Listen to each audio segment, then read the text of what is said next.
Assalamualaikum warahmatullahi wabarakatuh. A'udzu billahi minasyaitonir rajim. Bismillahirrahmanirrahim.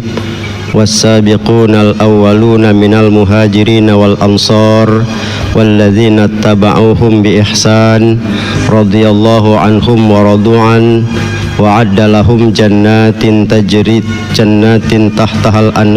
tahtahal anharu khalidina fiha abada dzalikal fawzul azim.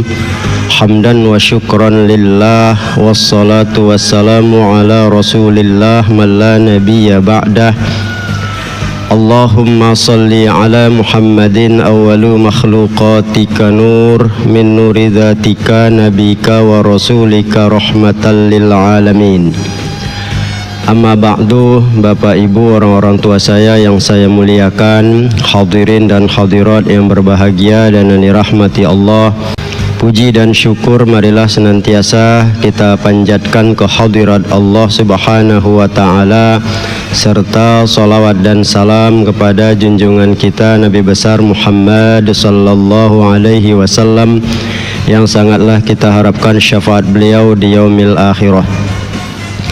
Pada dasarnya kita sebagai manusia punya naluri ingin menjadi yang terbaik, dan ini yang lumrah bahkan di dalam agama kita. Ada digambarkan bagaimana menjadi orang-orang yang terbaik di dalam hidup dan kehidupan, walaupun secara kurun dan masa memang ada perbedaan, dan juga ada perbedaan dari sisi kualitas amal ibadah, begitu juga dalam sisi perjalanan hidup. Namun yang pasti kita perlu tahu ya, golongan-golongan yang terbaik itu agar paling tidak kita bisa mengambil perbandingan.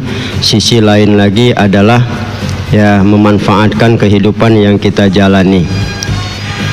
Di dalam satu ya kitab yang tertulis di situ judulnya 15 golongan orang-orang yang terbaik itu.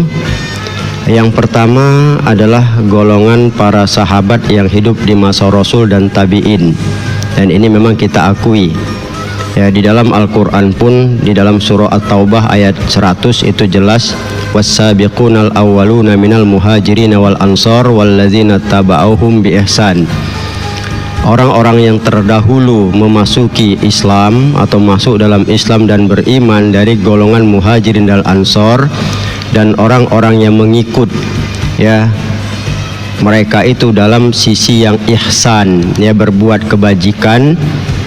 Sikap mereka adalah radhiyallahu anhum wa radu'an. Ini yang sangat tinggi ya, nilai kepribadian, amal dan sebagai pola kehidupan. Nilai ridhonya itulah yang tak tertandingi kita. Makanya sahabat-sahabat Rasulullah yang hidup pada kurun beliau itu tak akan bisa kita menandingi ya berbagai macam kebaikan mereka itu walaupun sedikit. Makanya Rasul mensabdakan khairun nas qarni summasani summasalis, kata Rasulullah. Ya, sebaik-baik manusia itu adalah kurunku, masaku. Ya wa ana fihi, yang aku ada di dalam bersama mereka. Ya kemudian ya kurun yang kedua dan kurun yang ketiga, artinya masa yang kedua sesudah sahabat berakhir, kemudian tabi'in namanya, kemudian habis tabi'in, ya tabi'in itu tabi'in.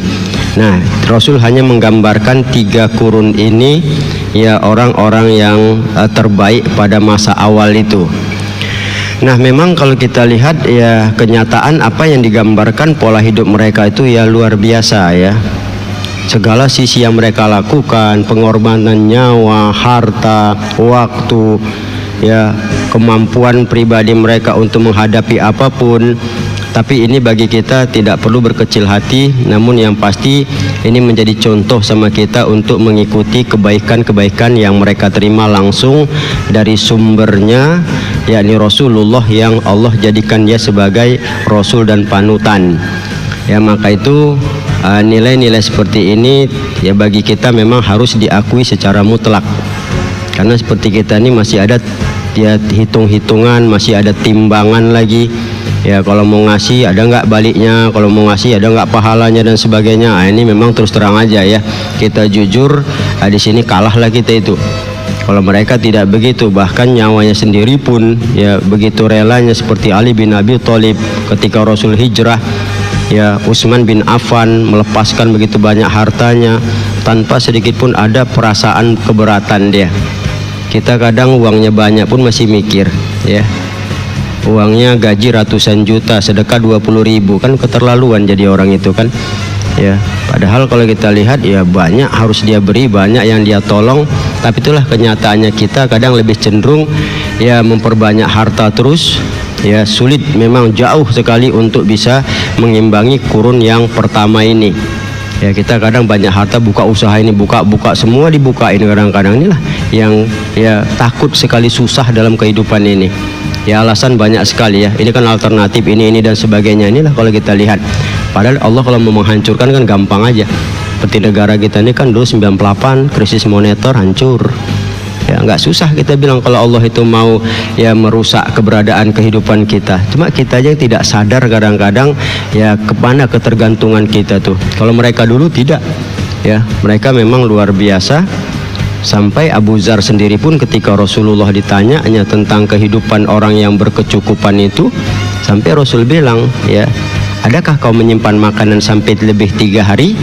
Ada ya Rasulullah. Kalau gitu kau itu masuk kaya, kata Rasulullah. Hampir begitulah, artinya apa? Kau tuh sudah punya kelebihan. Kalau kita yang begitu apa, tapi sisi kehidupan kita miskin dari nilai-nilai sikap mental. Itu yang pertama, golongan yang memang kita perlu tahu sejarahnya. Paling tidak bagi kita adalah mencontoh. Seberapa bisa kita ikutlah. Itu yang paling penting. Ya, kita nggak usah kecil hati, saya bilang tadi nggak usah iri. Makanya Abdullah bin Umar mengatakan, ya kamu jangan meremehkan sahabat, kata Abdullah bin Umar. Mereka itu sesaat duduk bersama Rasulullah lebih baik daripada ibadah kamu sepanjang hidup. Itulah ya, kalau digambarkan duduk mereka sejenak saja bersama Rasulullah itu lebih baik daripada kamu beribadah seumur hidupmu itu. Kenapa? Seperti tadi Allah sudah menyatakan radhiyallahu anhum wa radu'an. Apapun yang mereka bikin dalam kurun waktu yang mereka kerjakan, sedetik, 1 menit, 1 jam, itu rasa ridhonya tinggi dan besar. Ya, kita masih ada keberatan, masih ada hitung-hitungan, masih ya kadang-kadang lagi sur dibikin, nggak dibikin, masa nengok moodnya baru bikin, kan aneh itu. Sementara itu kepentingan kita sendiri. Maka mereka dijanjikan wa'adalahum jannatin tajri tahtahal anhar. Maka mereka itu sudah disediakan surga, disediakan. Nah, bayangkan dia, kita harus masuk, ada amal baru masuk, ibaratnya tiket. Dia duduk-duduk aja pun kita bilang ibarat surga tadi, tiket udah disiapkan, ya tempat sudah disiapkan VIP-nya itu kita bilang. Kita yang bakal rebutan masuk itu pun masih mentiku juga kadang-kadang, masih juga lalai, cobalah. Masih juga kadang-kadang ya berleha-leha. Bahkan lebih parahnya menentang lagi kan. Ini ya yang pertama, ya golongan yang terbaik itu. Yang kedua digambarkan dalam kitab itu, yang terbaik itu adalah orang yang panjang umur dan ya baik amalnya. Rasul katakan khairun nas ketika ditanya oleh seorang sahabat, ya Rasul siapakah orang yang terbaik itu? Ya, maka Rasul katakan khairun nas man talla umruhu wa hasuna amaluh. Orang yang terbaik itu adalah orang yang panjang umurnya dan baik amal perbuatannya. Nah, kalau kita kaji, ya, umur ini kan adalah perjalanan hidup, merupakan nilai kesempatan. Dimana kalau kita lihat, disitulah kesempatan kita menjadi orang yang terbaik. Apalagi di beberapa riwayat diungkapkan, ya, itu dari Tolhah bin Ubaidillah, dia bercerita ada 2 orang masuk Islam, satu kabilah itu ya menyatakan Islam kepada Rasulullah Shallallahu Alaihi Wasallam. Nah, begitulah mereka jalani hidup, ya. Yang satu ini dia rajin beribadah dan ikut jihad, mati dia. Nah, kalau kita lihat kan dari sisi ibadah dan jihadnya itu, berarti ini orang adalah ya bagus sekali, udah dijamin masuk surga kan begitu. Yang satu lagi punya kesempatan hidup sampai setahun ke depan. Inilah kalau kita lihat, dia punya setahun ke depan punya kesempatan hidup. Nah, ketika setahun itu dia meninggal dunia, ya, Tolhah bin Ubaidillah bermimpi. Ketika kiamat datang, dia lihat ternyata kawannya yang setahun lagi, karena dia hidup setahun lagi, sempat lagi berpuasa Ramadan dia, ternyata kawannya yang sempat puasa Ramadan setahun lagi itu disuruh di luar masuk surga daripada yang mati berjihad tadi itu. Ini kan artinya kesempatan peluang kita, jangan mengukur umur yang digambarkan Nabi, tapi ukurlah ketika ada orang meninggal, apalagi kebaikan yang harus kita bikin. Itu yang dimaknakan dengan panjang umur, baik amal perbuatan. Bukan bangga kali saya 95 ya. Apa 95? Kerjanya duduk di warung aja kerja, coba lah. Ya. Itu nggak ada gunanya. Tapi ketika diberi peluang umur, disitulah letaknya itu. Kita kadang keliru kan, ya, merasa saya ber-40, saya mesti 50, kan ada 10 tahun lagi. Dikiranya umur macam setelan dia saja. Oh, Nabi kan bilang, Nabi bilang secara umum, bukan secara khusus. Secara khusus itu nggak bisa dipaparkan itu kan, ya. Sampai ada satu riwayat itu ya, bahkan dia dari Umar itu digambarkan Allah menyembunyikan ya ridhonya di antara ketaatan yang ada, Allah menyembunyikan murkanya di antara maksiat. Artinya hati-hati, sekecil apapun maksiat kalau datang murka Allah bahaya kita. Termasuk Allah menyembunyikan maut di antara perjalanan umur. Artinya apa? Tahu nggak kita kapan mati? Kita nggak tahu. Di antara perjalanan umur kita, walaupun dibilang Rasul 60, 70, itu bukan satu kemutlakan, itu secara umum dia. Satu riwayat hadis lagi digambarkan ya dari seorang sahabat juga ya, dan itu diriwayatkan seorang Al-Umayyah As-Sulami mengatakan itu pernah ada satu hadis Rasulullah, ada dua orang disaudarakan oleh Rasulullah, dipersaudarakan oleh Rasulullah, mereka tuh masuk Islam dipersaudarakan.